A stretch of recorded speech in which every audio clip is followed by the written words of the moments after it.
We're going to launch into this presentation here that I've created called the Creative Brief.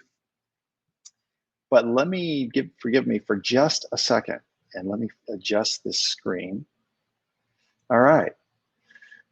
Well, thank you to all of our friends who joined us today for the interviews, for putting in the time and energy to answer these questions and think about the work that they do. But not only that, I'm always so honored when people just decide to show up out of their own good faith and present what they're doing and share their best tips and ideas. We work in the best industry that there is because of people like that. So thank you for all of your energy that you shared. What I want to share with you now, before we head into our breakouts, is the new Creative Brief. Now, the reason why I created this presentation was I wrote an article called 6 Framework Questions for Curating Quickly. It was an idea of how we can actually come to creative ideas with our clients better and faster, and actually just more beautiful and creative experiences. Well, I wrote it, and sometimes when you write things, you can get in your head a little bit and you're not really sure about it, but then you have a friend like Danny Rosen reach out to me via text the minute he heard this, because I read it on a SKUcast, and he said, look, you have got to share this with the industry. This could change our industry. So this isn't me saying this. This is Danny Rosen, who has a lot more street cred and whom someone creatively I respect said, we got to share this. So I thought I would unpack this today, because what I think it'll help is as we go into our meetings with suppliers and we look at ideas and we're heading into these gifting seasons, going with our clients and unpacking better opportunities and creating more profitable opportunities is the name of the game. So what I want to share is sort of a new idea on a creative brief, something different that we can do. Bassett and Partners has this wonderful documentary, which I'll share at the very end, but it's titled Every Project Starts with a Brief. Every artist, architect, designer, no matter who you are, if you are in some field of creative work, you start with a client with a creative brief. It might be a long brief, it might be a short brief, but there's a reason they call them briefs, all right? So one of the things that I want to touch on is that our industry has a very broken and outdated brief, what we use with clients when we engage them on a project the first time they call us up. So I'm going to cover these things in detail. We work through this. At the end, I'm going to share 5 questions that you can start asking with your clients that'll help you unpack better projects, okay?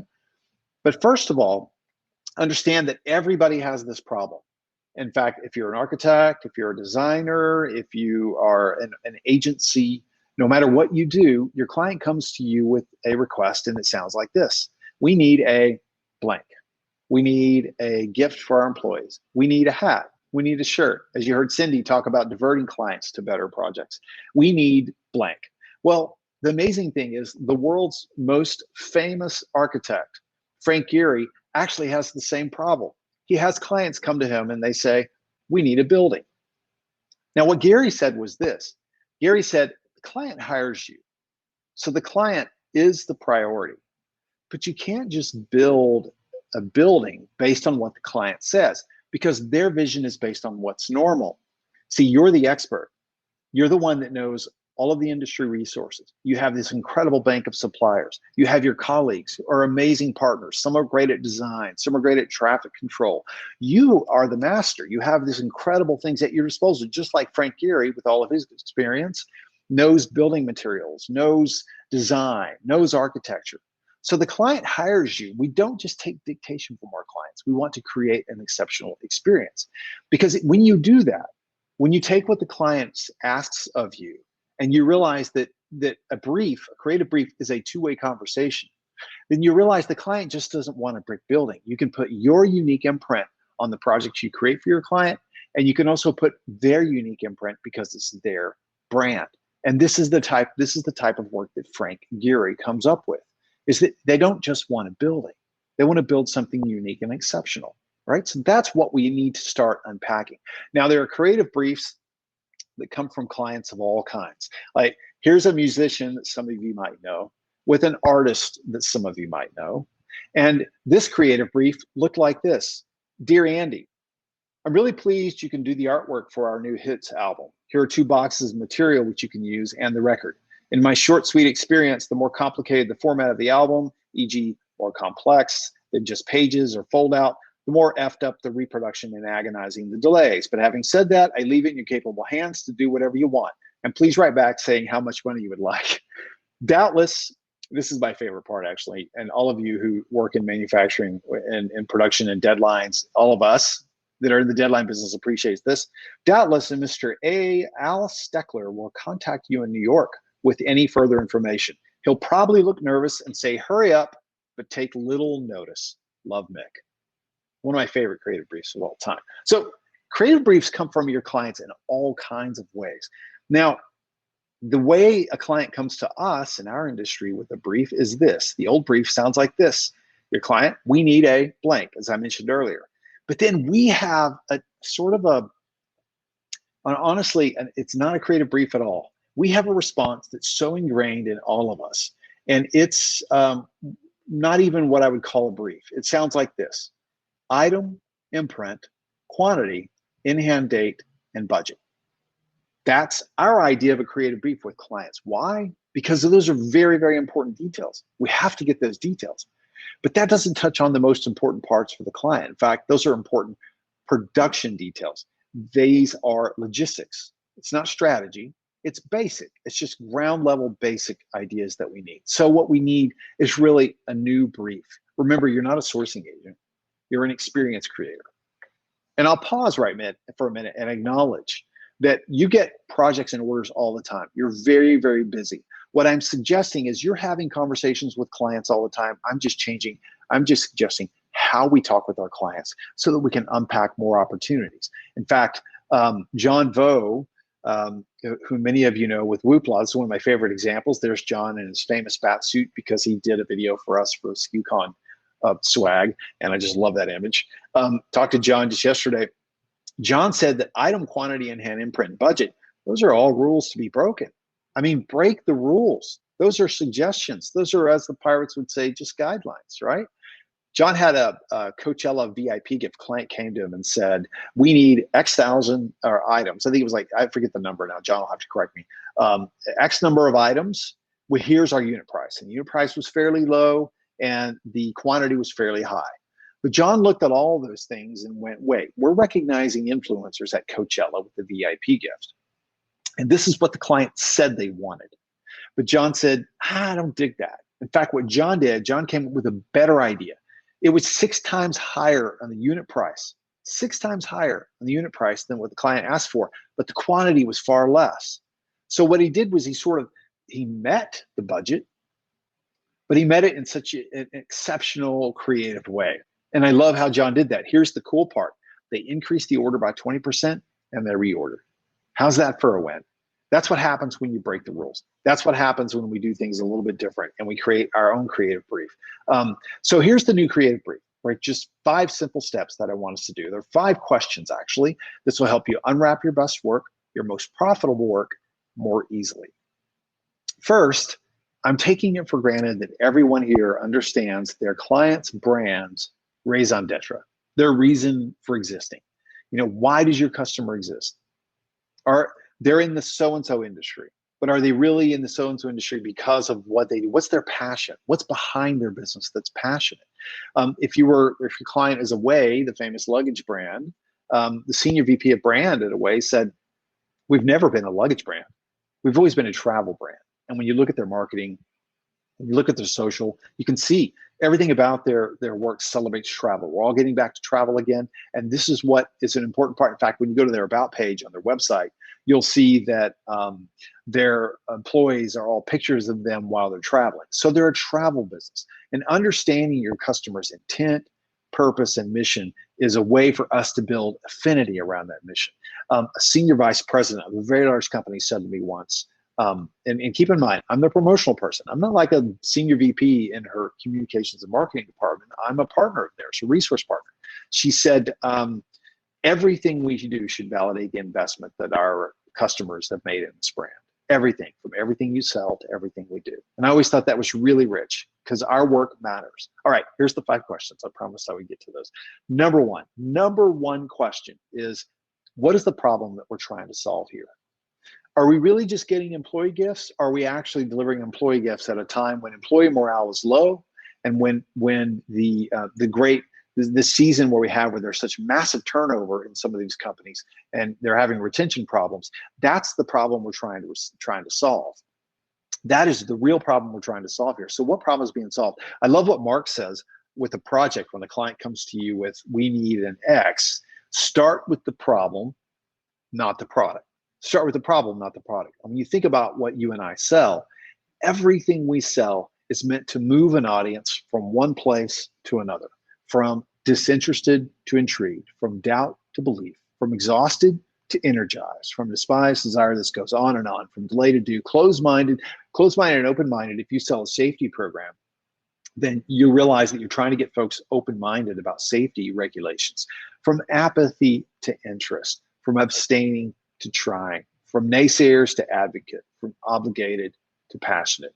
Everything we do is meant to move an audience from one place to the next. So start with the problem, understand what the real problem is, and then you can introduce the product. Here's the cool thing is that if you were doing an employee gift for a company and morale is low, turnover is high, retention is awful, you've got a lot of room with budget to create an exceptional experience in something like that. So just knowing the rhythms of the business can really, really help. So start with the problem, not the product. Number two, I think one of the worst phrases we've ever come up with, and we have to use something to talk about the end user, is the end user. Who's the end user?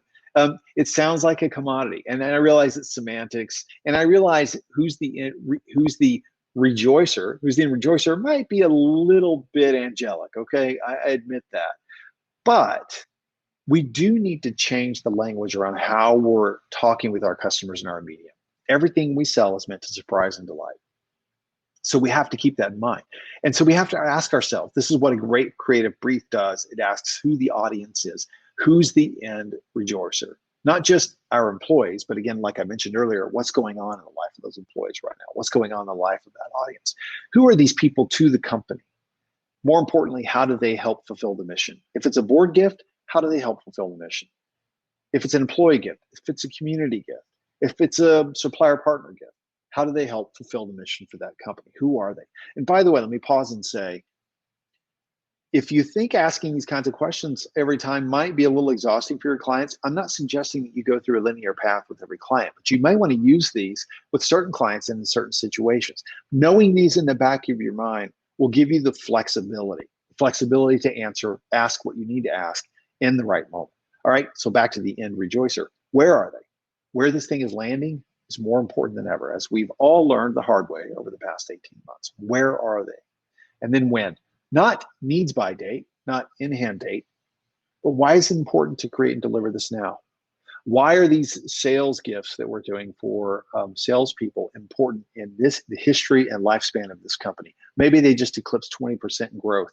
Maybe they just lost 30% of their sales last year. Maybe it's a morale booster. So why is it important that we're working on this project right now for the client? And I realize too, sometimes your client may not have all the answers, but this may force them to get some of the answers. And the other thing is, just by asking the questions positions you as the expert, okay?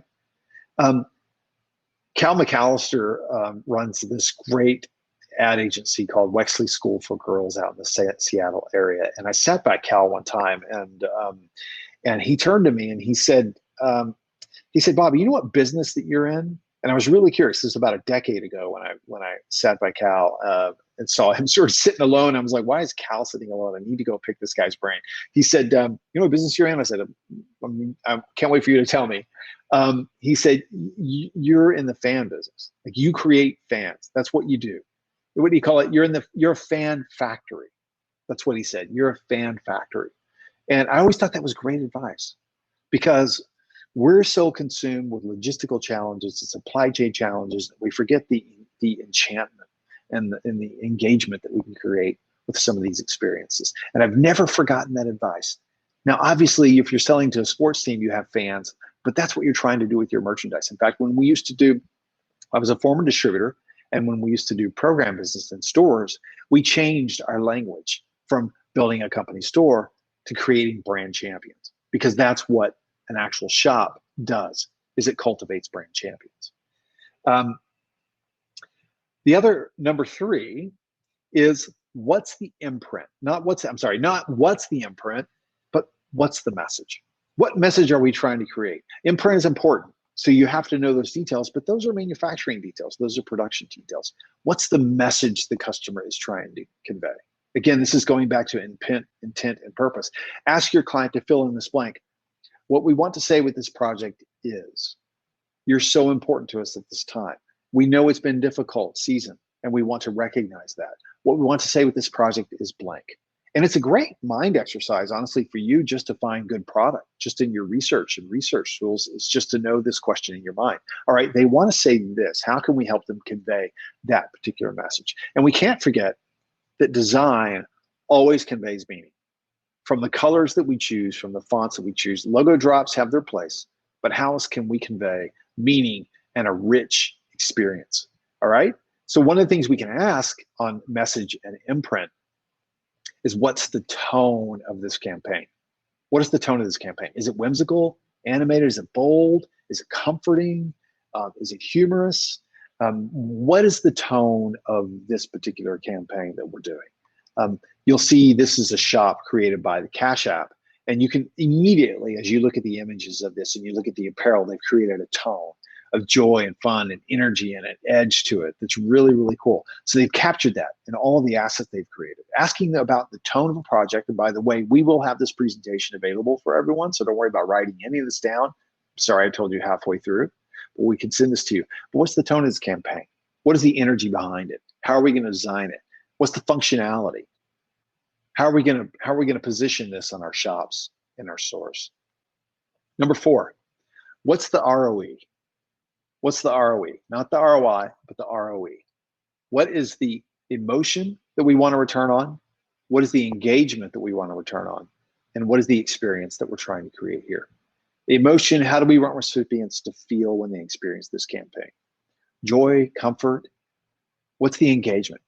How are we going to engage? How do we activate stronger engagement throughout this campaign? And this goes back to the digital experiences and creating things like shops.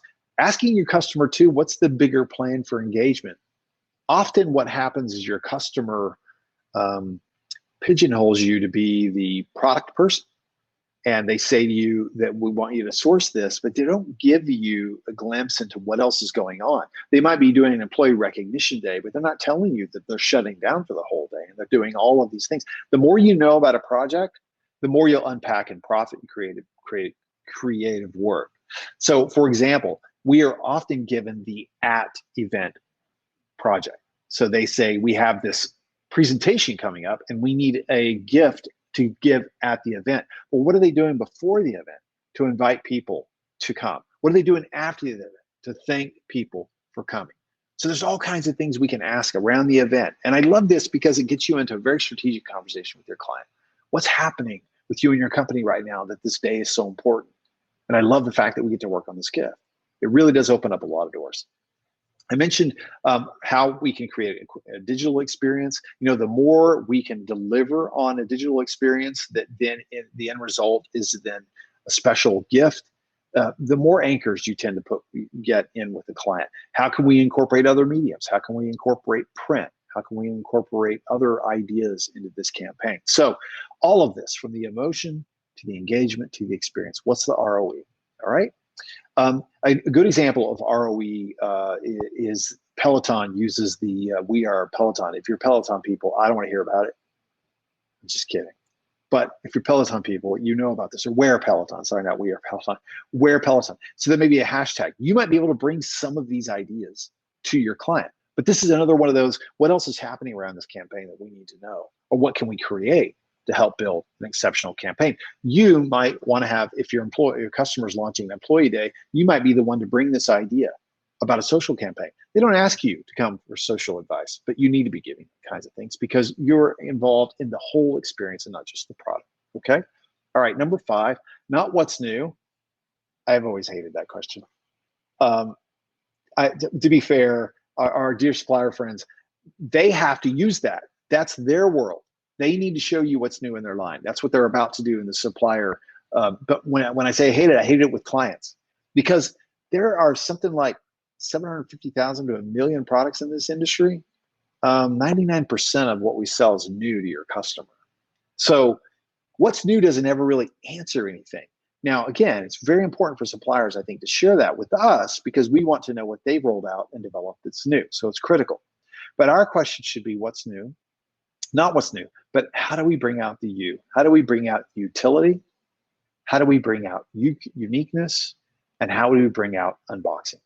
Utility is the ultimate sustainability. We just had Product Summit Sustainability, and all of the experts agreed that utility is the most important factor in sustainability, period. That's where we start. And again, we're shipping to homes. How do we make this a very utilitarian product? How do we make it unique? Going back to Frank Gehry's. Frank Gehry just doesn't build a building. It's not in his DNA. He's a master at that. He's going to build something that has a unique thumbprint or unique fingerprint on his work. And he's going to craft that for his clients too. How to create this campaign to sort of bolster our client's mission. How can we create a one-of-a-kind experience through this very tiny, small project? And finally, the unboxing. As I mentioned Twyla Tharp's comment earlier, there's no such thing as details. Everything about unboxing, as we all know, is important. I mean, it still baffles me to this day that we sit there and watch unboxing videos. I love them. In fact, Jessie Janae, as we will have her back to share her unboxing, she has an entire show called Unboxing with Jessie Janae, and she unboxed the most popular brands. And we'll throw a link in the chat for that as well. By the way, if you have any questions, feel free to throw those out too. The other thing that I want to suggest to you, this is really, really important, and that is, have we ourselves walked through every aspect of receiving this campaign? Have we walked through it? Often we would put a kit together for a customer because we're following instructions. We're following a recipe. But have you ever followed a recipe exactly right? You taste it and you're like, oh, something's not right about this. You don't know quite what it is. You did everything the recipe said. So I encourage you to sort of put together a mock kit and go through that entire experience. You want to not only empathize with your buyer about what they have to do with budgets and conveying meaning and message, but you want to empathize with the receiver too. You want to go through those kinds of details because, as Twyla said, there really are no details. Everything is really, really important, okay? So there's the 5 new ideas for Creative Brief, new concepts, if you will, new questions we can ask. Number 1 was, what's the problem we're trying to solve? Number 2, who's the end rejoicer? A reminder for you and your team that what we sell is delightful and surprises people. Number 3, what's the ROE? Number 4, what's the message?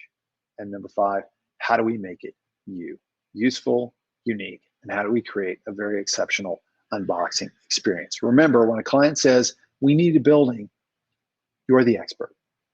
You can create exceptional experiences, and you can do it in a very short and timely fashion if you have this framework at least built into your DNA so that you can answer clients quickly. It doesn't always have to be long. In fact, the whole idea of a brief is to be very brief, okay? I want to encourage you to watch a documentary with your team called Briefly, where they go through this whole aspect of the creative brief.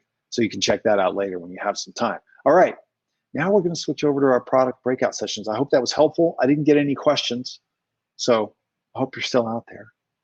Thanks for joining. Thanks again for our amazing, amazing speakers. I appreciate you all so much. And thank you for joining us today. But the fun part is the product where we get to go check out all the new ideas for suppliers. All right, so product breakout sessions, here's how they're going to work. They're 15-minute sessions.